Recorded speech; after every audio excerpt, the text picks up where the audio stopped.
And after 17 days of the war in Israel, Israel has made it quite clear that Hamas has to go from Gaza.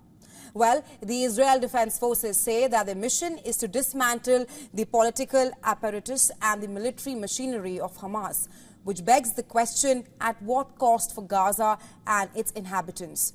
What happens when Hamas has been neutralized? How will Gaza be governed, and who will govern it? And also, are we at the cusp of fresh Israeli occupation?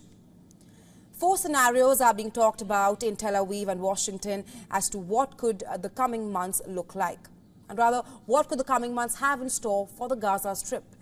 In the potential power vacuum created by the eradication of Hamas, there is the unlikely possibility that Israel may look towards other Palestinian political groups to assume governance of Gaza. This could be an accommodation with the Fatah-ruled Palestinian Authority, who might be allowed to form a civilian government with military control remaining in the hands of the IDF.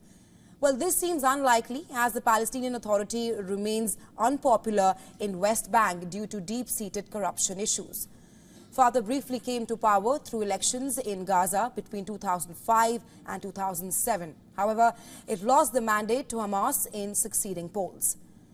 In the second scenario, Israel, Gaza and the entire region, their fares far worse. With the destruction of infrastructure, civilian damage and also unavailability of basic amenities, Gaza could be completely destabilized. The extremist forces like the Islamic State or one of its affiliates could take control of pockets leading to bigger problems.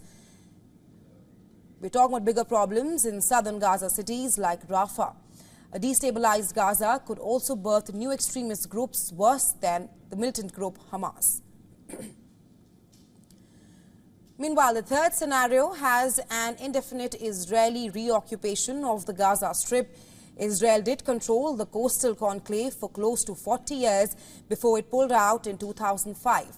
A reoccupation will only aggravate Palestinian resentment towards the Israeli regime. It could also motivate a new younger generation of combatants to take up arms against the occupying forces. Furthermore, it could force countries like the US and Iran into a war. A sustained reoccupation would also prevent Israel from normalizing ties with its Arab neighbors. And any hope for the eventual resurrection of the US-brokered Israeli-Saudi Arabia normalization agreement could be foreclosed.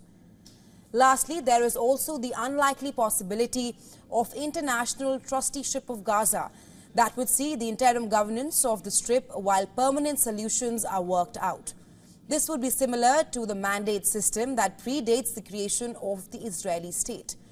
The UN could serve as a steward, directing cash infusions for humanitarian relief and rebuilding Gaza cities there.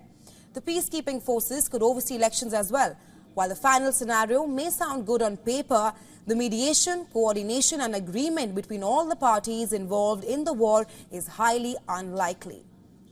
And as Israel prepares for a potential ground invasion of Gaza, the end game of Israel beyond the eradication of Hamas remains unclear.